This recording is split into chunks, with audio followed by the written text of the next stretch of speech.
If you happen to buy a used Kia vehicle and it comes with this little mini fob that says start stop on it and you can't figure out how to use it, well, this video is for you. I'm going to show you exactly all of its functions and how to get your vehicle remote started.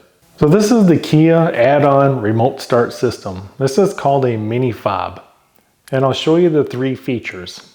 If I press it once, you'll see the little blue light up and it's going to lock the vehicle. If I press it twice, it's going to unlock the vehicle. Now if you want to remote start, you're going to press it once. That's going to verify that the vehicle is locked. And then you're going to hold down the button for about 3 seconds. The vehicle is currently locked, so I'm going to go ahead and unlock it. That's 2 presses.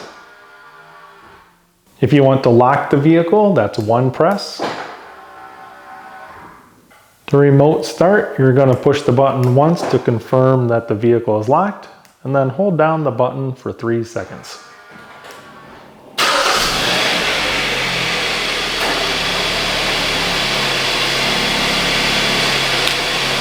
And that's how the Kia add-on mini fob works. Now also, sometimes if you have this, you may or may not already have remote start.